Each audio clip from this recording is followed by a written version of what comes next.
Fala aí, meu amigo ligado no Toque Passa, chegando nessa segunda-feira, claro, para falar de NFL, porque falta exatamente um mês, 31 dias para a abertura da temporada, dia 8 de setembro. Rams e Bills dão o pontapé inicial aí, começam a caminhada até o Super Bowl 57, e é claro que a gente tem muita coisa para falar. Final de semana teve treinamento, já tivemos um jogo de pré-temporada, essa semana todo mundo entra em campo, exceto o dia 4 de setembro, todos os domingos terão futebol americano até fevereiro. Então, acabou a seca, agora é hora de curtir, e é claro que a gente tem muita coisa mesmo para falar. Quero contar com a sua colaboração, aquela curtida do vídeo que é muito importante. Já deixa essa curtida aí, não custa nada para você, e você colabora com o Toque Passa crescer, que a gente fica mais relevante no algoritmo do YouTube, chega para mais pessoas chegam ao Toque Passa, se inscreve no canal, clica no sininho aqui para ser notificado sempre que um vídeo novo for publicado, e se você puder colaborar, faça parte do nosso clube de membros, é muito legal, aqui dou algumas vantagens, você ajuda, né? O valor não é caro, não pesa no bolso de ninguém, mas você consegue colaborar, a união faz a força e o trabalho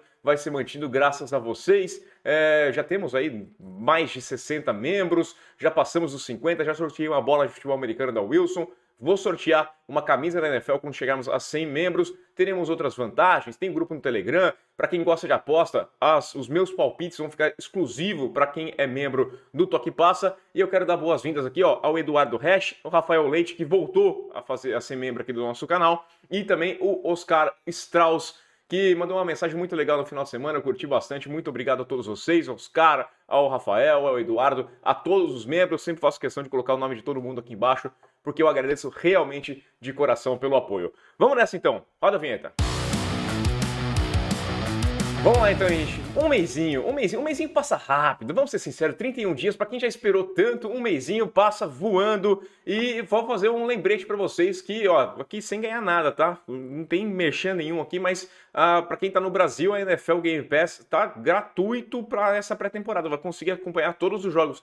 Tem jogo na ESPN, vão passar algumas partidas ali, mas são alguns jogos que são bem questionáveis também, mas não é seleção nossa, né? A seleção feita não é brasileira, aliás, a seleção é feita lá nos Estados Unidos, mas no Game Pass você vai ter acesso a todos os jogos, além do que tem a NFL Network, tem muita coisa boa para assistir. Eu faço uma recomendação, tem uma assinatura grátis lá que você clica, se inscreve sem ter que botar cartão, nada, e você ganha essa assinatura grátis para acompanhar toda a pré-temporada. Recomendo muito mesmo. Eu sou um fãzaço do Game Pass, assino há muito tempo mesmo. Gasto que eu falei, não tem merchan nenhum, tá? Eu pago, eu tiro do meu bolso para assinar o Game Pass toda a temporada, porque é sensacional. Se você puder colaborar, aliás, colaborar não, se você puder assinar, é uma colaboração para você que ganha com toda certeza. Vamos começar aqui falando de algumas notícias, começar pelo N'Keal Harry, né? O jogador que foi trocado pela equipe do New England Patriots, foi para a equipe do Chicago Bears. Tava esperando, assim, uma oportunidade de mostrar que ele não é um bust, que ele não foi um erro, que não deu certo, não funcionou lá em New England, mas ele é um bom recebedor, que merecia ser uma escolha de primeira rodada, só que já começou com algumas dificuldades lá, porque no sábado ele teve que sair do treino mais cedo, teve uma torção no tornozelo, né, pelos reports, é uma torção bem pesada, que vai deixar ele fora dos campos por um tempinho aqui, pelo menos umas 6 semanas, considerando que faltam 4 semanas para o começo da temporada. A tendência é que ele perca os 2 primeiros jogos da temporada. E tem outro ponto, né? Você perde essa pré-temporada inteira, é o momento de você fazer a sua sintonia com o quarterback, com o Fields ali, entrar naquele tempo, entrar no ritmo, saber onde um vai estar, como que gosta de receber aquela bola.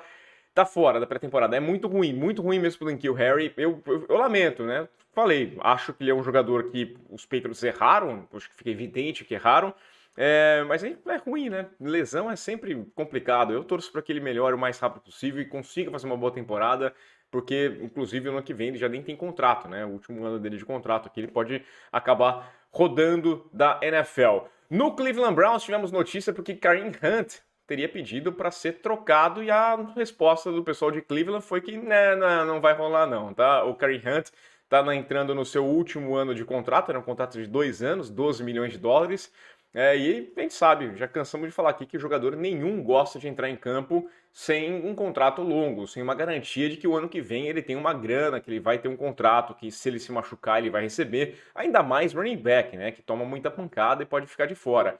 O Kareem Hunt, que na temporada passada jogou pouco, né? Teve muitas lesões ali. Ele acabou sendo só o terceiro running back da equipe, ficou atrás do Chubb e também do D'Ernest Johnson. Jogou 9 partidas, apenas 386 jardas, foi isso, 5 touchdowns, muito abaixo. Em 2020 ele teve um ano muito melhor, mas é um talento. Eu gosto bastante do jogador Kareem Hunt. Ele é um bom jogador. Eu acho que ele teria tido uma carreira muito boa na equipe do Kansas City Chiefs. Ele liderou o time em jardas ali na primeira temporada dele como calouro, mas depois ele acabou sendo dispensado, sendo cortado do elenco porque vazou o vídeo, né? Muito se falava que ele tinha batido numa mulher, passou por investigação, não descobriram nada, até que rolou o vídeo TMZ, a grande polícia da NFL, foi lá e soltou o vídeo dele chutando a garota que estava no chão ainda. Então, convenhamos, tinha um baita no talento, podia ser um excelente jogador e encher o bolso de grana muito mais do que ele tá com o bolso cheio. Mas cometeu uma besteira dessa e paga o preço por isso, né? Aí não tem nem discussão, tá lá em vídeo documentado o que ele fez. Mas é um bom jogador, eu acho que tem mercado e eu acho que faz bem a equipe dos Browns também em não negociarem ele. Eu acho que faz sentido você ter ele nesse comitê, não pode sobrar toda a carga em cima do Chubb. Além do que, porque como o cara pede para ser trocado, o assunto roda nos bastidores e o preço dele cai. Então quando você fala assim, não vou trocar, talvez chegue uma proposta um pouquinho melhor. Então das duas, uma, ou de fato você quer manter, que eu acho que seria interessante para a equipe dos Browns, ou então você simplesmente quer elevar esse preço. Por falar em elevar esse preço, quero passar aqui na situação dos quarterbacks, começando pela equipe do San Francisco 49ers, que não tem dúvida, né? Trey Lance é o dono do time, tá tudo certo lá, vi muitos elogios, que fez um bom dia, depois teve um dia ruim, né? No domingo parece que ele foi muito mal, aí acertou só 4 passes, teve interceptação, a linha o pessoal tava de folga também, ganhou um diazinho de descanso, mas eu quero falar do Jimmy Garoppolo, porque o Garoppolo tá separado do time, né? A informação do Ian Rapoport no final de semana é de que não tem nenhum time disposto a oferecer alguma coisa para a equipe dos 49ers para ter o Jimmy Garoppolo. E é até normal que você veja esse cenário, né? Quando você olha a liga no total, você olha o espaço no salary cap, né? E times que precisam de quarterback que poderiam fazer um esforço com relação ao Jimmy Garoppolo. Me parece muito bem fechado esse mercado, por mais que a gente tenha alguns questionamentos de um lado e de outro. Mas quem faria essa proposta? É difícil imaginar quem faria uma proposta dessa, considerando que se alguém fizer uma troca pelo Jimmy Garoppolo, tem que tentar acomodar esse salário. Ele vai chegar com esses 24 milhões de dólares, você pode tentar negociar com ele, fazer o acordo, mas na hora da troca você não pode negociar com ele antes da troca, né? Você pode ter mais ou menos certo, a gente vai chegar num acordo, mas ele não tem a no trade clause mais, ele não pode escolher o destino dele. Só que esse contrato garante que ele pode escolher, porque no momento que o cara faz uma oferta, se ele não tiver a fim de ir, ele fala, não, mas eu quero meu contrato de 24 milhões de dólares, né? A equipe do San Francisco 49ers está segurando o Garoppolo, está ficando separado, trabalhando ali, está lidando com a lesão ainda, está se recuperando da cirurgia que ele fez no ombro, mas tem até o dia 30 de agosto para decidir. Ou fazer uma troca, ou acertar qualquer oferta que chegue, ou então cortar o Jimmy Garoppolo, porque depois disso os 24 milhões dele passam a contar no cap e ele recebe essa grana aqui. Nada mal, né? Tava ouvindo uma entrevista também do Brian Griese, mas ele falando que ele sente, né? Ele não tá conversando, o Brian Griese, que saiu da ESPN para ser o treinador de quarterbacks da equipe dos 49ers, ele não tá conversando, só o Shanahan e o John Lynch estão conversando com o Garoppolo, mas ele falou que ele consegue ter uma relação ali, sentir o que o Garoppolo sente, porque na época dele de jogador ele passou por situações muito semelhantes, né? Principalmente lá no Denver Broncos em 2003, quando ele era o quarterback, ele estava na equipe, estava no elenco, e eles acertaram com o Jake Plummer, né? E o Griese ficou lá rodando, não sabia o que ia fazer, ficou meio encostado, não conseguia negociar, até que acabou sendo cortado e foi parar na equipe do Miami Dolphins. Situação, eu acho ruim, né? Eu acho ruim para todo mundo, né? Os 49ers, porque não se livram do cara lá, de fato é um elefante belíssimo na sala, e pro Jimmy Garoppolo, que não sabe o que aconteceu na temporada dele. É importante, ele tem que seguir jogando, né? Ele tinha que buscar um caminho para ele, mas nesse momento não está nas mãos dele de conseguir sair da equipe dos 49ers. Falando do Carolina Panthers, o técnico Matt Rhule falou que não vai definir quem que é o quarterback titular pelo menos até a semana 2. Depois, na semana 2 da pré-temporada, né? O segundo jogo da pré-temporada contra a equipe do New England Patriots. Ele falou que a partir dali ele vai falar: esse aqui é o meu quarterback, na briga entre Sam Darnold e também o Baker Mayfield, né? Os dois, quem está acompanhando os treinos, tem visto aí que ele tem tá muito bem dividido, né? Cada hora um tem uma chance de jogar com o ataque principal, com cada hora um joga contra a defesa principal. Tá tudo muito bem dividido para não ter um favorito, por mais que eu sinta, e acho que é o sentimento geral, de que o Baker tem um leve favoritismo. O Sam Darnold conhece o elenco, o Sam Darnold conhece mais a equipe, mas o Baker chegou lá porque eles não confiavam no Sam Darnold. Se tivesse tudo bem com o Sam Darnold, eles não tinham ido atrás do Baker Mayfield, né? Então, contra os Patriots na segunda semana, essa semana aqui eu já tô afim. Nesse sábado, às 2 da tarde, no horário de Brasília, tem o jogo dos Panthers visitando o Washington Commanders. E eu quero ver quem vai começar a partida, né? Quero ver se ele vai começar com o Baker, que eu acho que é a tendência, ou com o Sam Darnold, como é que vai ser o uso dos dois ao longo da partida.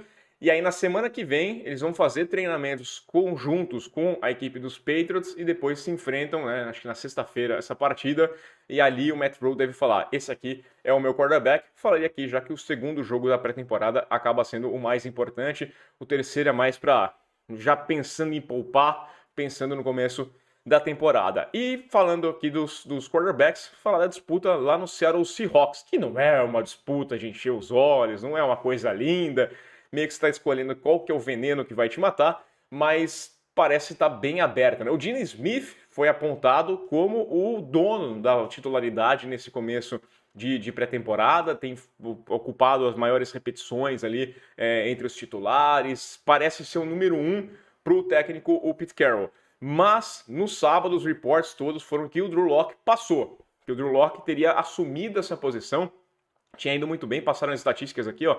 Drew Lock no sábado teria acertado 19 dos 26 passes tentados em 4 campanhas com o ataque reserva contra a defesa titular, mais uma campanha com o ataque titular contra a defesa reserva. Em 5 campanhas foram 2 touchdowns e 1 field goal que ele teria comandado, né? Aquele coletivão, né? O mock game ali, né? Um coletivo 11 contra 11, enquanto o Geno Smith teria sido 11 de 20, jogando 3 campanhas com o ataque titular contra a defesa reserva. Então o ataque teria funcionado melhor. Esse é o reporte. Funcionou melhor com o Drew Lock. As coisas estariam caminhando para o Drew Lock ser de fato o titular. Porém, no treino de domingo, parece que tudo seguiu como antes. Geno Smith tendo as repetições, todas as repetições com os titulares, e o Drew Lock jogando ali entre os reservas. Pode ser um joguinho do Pete Carroll de forçar aí o Drew Lock a se esforçar mais e mais, né? Eu acho que a última vez que o Geno Smith teve chance de ser titular de uma equipe no começo da temporada, ele tomou uma muqueta na cara, quebrou o maxilar e acabou não jogando, né? Agora talvez a muqueta venha simbolicamente pelo Drew Lock, porque perder a posição por Drew Lock, convenhamos, é pior do que um chute no saco. Os Seahawks jogam nesse sábado às 8 da noite, no horário de Brasília, contra outro time que tem uma batalha de quarterbacks, que é a equipe do Pittsburgh Steelers. A gente já falou aqui bastante e segue nessa mesma aqui. Trubisky tende a ser o titular, mas o Rudolph parece estar brigando, e eu acho que o Kenny Pickett fica ali observando, né? Trabalhando um pouquinho melhor. Deixa esses dois de gladiarem.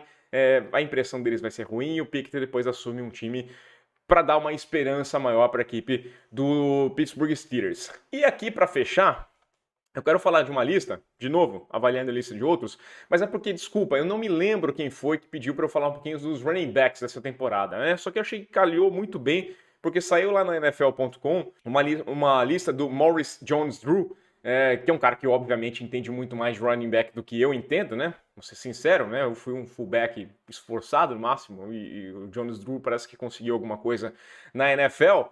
Ele fez um ranking para os running backs, aliás, em 2022, e eu ouso discordar de alguns pontos, tá? Começando aqui na lista dele, ele tem lá em primeiro lugar o Derrick Henry, né? Tô aqui com a camisa do Henry, não vejo muitas dúvidas. Em segundo lugar, o Jonathan Taylor. Até acho que nessa temporada pode rolar uma inversão, que o Taylor consiga, nos Colts mais organizados, ter um rendimento melhor do que os Titans, que estão nessa bagunça aí. não confio nem um pouco no Tannehill. O Henry tá vindo de lesão, são anos e anos e anos vindo de boas temporadas. Em algum momento vai ter alguma queda, pode ser esse ano, mas esses dois aqui para mim parecem questionáveis, que são os melhores running backs para a gente apontar no começo da temporada. Depois ali em terceiro lugar ele colocou o Nick Chubb, em quarto lugar o Dalvin Cook, dos Vikings, ok, né, não vou ver tantos problemas, mas eu acho que tem gente embaixo ali que poderia subir, principalmente na quinta posição, porque na quinta posição ele colocou o Zeke Elliott, né, o running back da equipe dos Cowboys, e na boa, ele tá na frente do Alvin Kamara. Pô, peraí, o Alvin Kamara pode ser um problema pro Saints no começo da temporada, porque ele tem todo o problema fora de campo, ele pode ser suspenso, ele pode levar uma suspensão, ainda não tá resolvido, mas para mim não existe dúvida de que o Alvin Kamara é mais running back do que o Zeke Elliott nesse momento. O Zeke Elliott precisa vencer em primeiro lugar a batalha com o Pollard, lá na equipe dos Cowboys, tá? Acho que é cada vez mais plausível você dizer que o Pollard tem chance de tirar a titularidade do Zeke Elliott. É um cara que tem caído bastante rendimento. Até conversando com o cara dos esportes ali, a gente fez um podcast, até coloco o link aqui para vocês acompanharem também, mas é um cara que está deixando de ser uma dúvida e quase sendo uma certeza de que não está rendendo aquilo que poderia render. Aí ele colocou, e nessa lista que segue, eu colocaria o Zeke atrás ainda, por exemplo, do Joe Mixon, que aparece em sétimo na lista do Jonas Drew. O Mixon é um cara que também vai aproveitar bastante essa melhora da linha para o Burrow, né? Essa linha ofensiva dos Bengals vai ser melhor, eu gosto do Mixon. O Austin Ekeler, é um running back que eu adoro demais. No meu time do Fantasy faz questão de ter o Ekeler lá, porque ele é talvez um dos principais caras dessa ameaça dupla de receber passes e correr muito bem também. Então eu vejo o Ekeler com um potencial de ser apontado neste momento como algo melhor para se ter. Se eu tivesse que montar o meu time, eu colocaria o Ekeler no lugar do Zeke Elliott. O Najee Harris aparece na nona posição e eu tenho minhas dúvidas, acho que eu preferia também ter o Najee Harris, o cara que teve uma primeira temporada muito boa como calouro num time que tinha ali seus problemas de linha ofensiva, tinha seu problema de mobilidade com o quarterback, era muito óbvio o que ia acontecer, mas ele não sofreu nenhum fumble. A tendência é que a linha dos Steelers seja um pouquinho melhor nessa temporada, funcione um pouquinho melhor, e ele pode render mais também, além do que ele consegue receber passes, então vejo o Najee Harris. Em décimo lugar, achei interessante que ele colocou o Christian McCaffrey, e o Christian McCaffrey era um cara que poderia estar muito acima nessa lista. É um dos meus jogadores favoritos, assim, no geral, né? Falei de ser ameaça dupla. O McCaffrey faz de tudo, né? Ele é um cara muito bom mesmo, mas que tem sofrido muito com lesões. O problema é você não saber quando você vai poder contar com o McCaffrey, e a principal culpa que eu coloco nessa parada toda é com relação a condição do Carolina Panthers, né? Por você depender demais. O McCaffrey carrega não só a bola e toma as pancadas, como ele tem que carregar o time inteiro, né? Ele é basicamente o Carolina Panthers nos últimos anos. Funciona tudo, depende muito do McCaffrey. E o que acontece ele tá jogando bem. Tem uma chance, machucou. Tem uma chancezinha de playoff, a gente tem que trazer, mas tem que contar com o McCaffrey. Então ele não consegue descansar, ele não consegue de fato se recuperar de uma lesão. Ele sempre volta um pouquinho antes do que deveria ter voltado, e aí estoura de novo, e aí dá um problema, e aumenta, isso aí vira uma bola de neve, a situação se complica muito por conta da equipe do Carolina Panthers. Eu acho que se o McCaffrey tivesse numa equipe mais organizada, tivesse num time mais decente, a situação dele seria muito, muito superior ao que é. É um cara que pode ter uma carreira, de certa forma, desperdiçada, né, vou dizer assim, na NFL, por conta de um ambiente, de uma franquia tão desorganizada quanto é o time do Carolina Panthers. Tem também a lista aqui, eu achei alguns pontos interessantes aqui. Em 18º lugar, ele colocou o Saquon Barkley, né? E é muito simbólico isso, né? O Saquon teve uma primeira temporada muito boa com a equipe dos Giants, meio que eu defendi a pique dele naquela época, e aquele ano fez, não, de fato, tá vendo? Era uma boa pique, né? Os outros problemas ali, os Giants têm que resolver com o quarterback, mas a pique do Saquon não é um problema, é parte da solução. Só que aí depois ele sofreu com muitos problemas físicos também, e também passando por essa situação parecida com o Carolina Panthers. Ele é prejudicado por uma franquia desorganizada que não sabe trabalhar com ninguém, que complica a vida de todos os jogadores, mas é bem simbólico. Saquon Barkley, que está deixando de ser um grande... perde um potencial de astro muito grande que ele teria por conta de lesões. Mas tem grandes nomes aqui, Elijah Mitchell está em 16º, em 15º J.K. Dobbins, Montgomery em 14º, aliás, Aaron Jones aparece em 12º, não sei se eu preferi o de Aaron Jones do que o Zeke Elliott. Vou colocar o link aqui embaixo também para você conferir essa lista do Morris Jones-Drew, e você diz se ele não entende nada de running back, ou se sou eu que entendo, ou se eu não entendo e ele entende, ou você entende. Deixe aí o seu comentário, curte o vídeo assim no canal e a gente volta nessa semana aqui para falar. Tem muito jogo, tem muita coisa. Aquele abraço.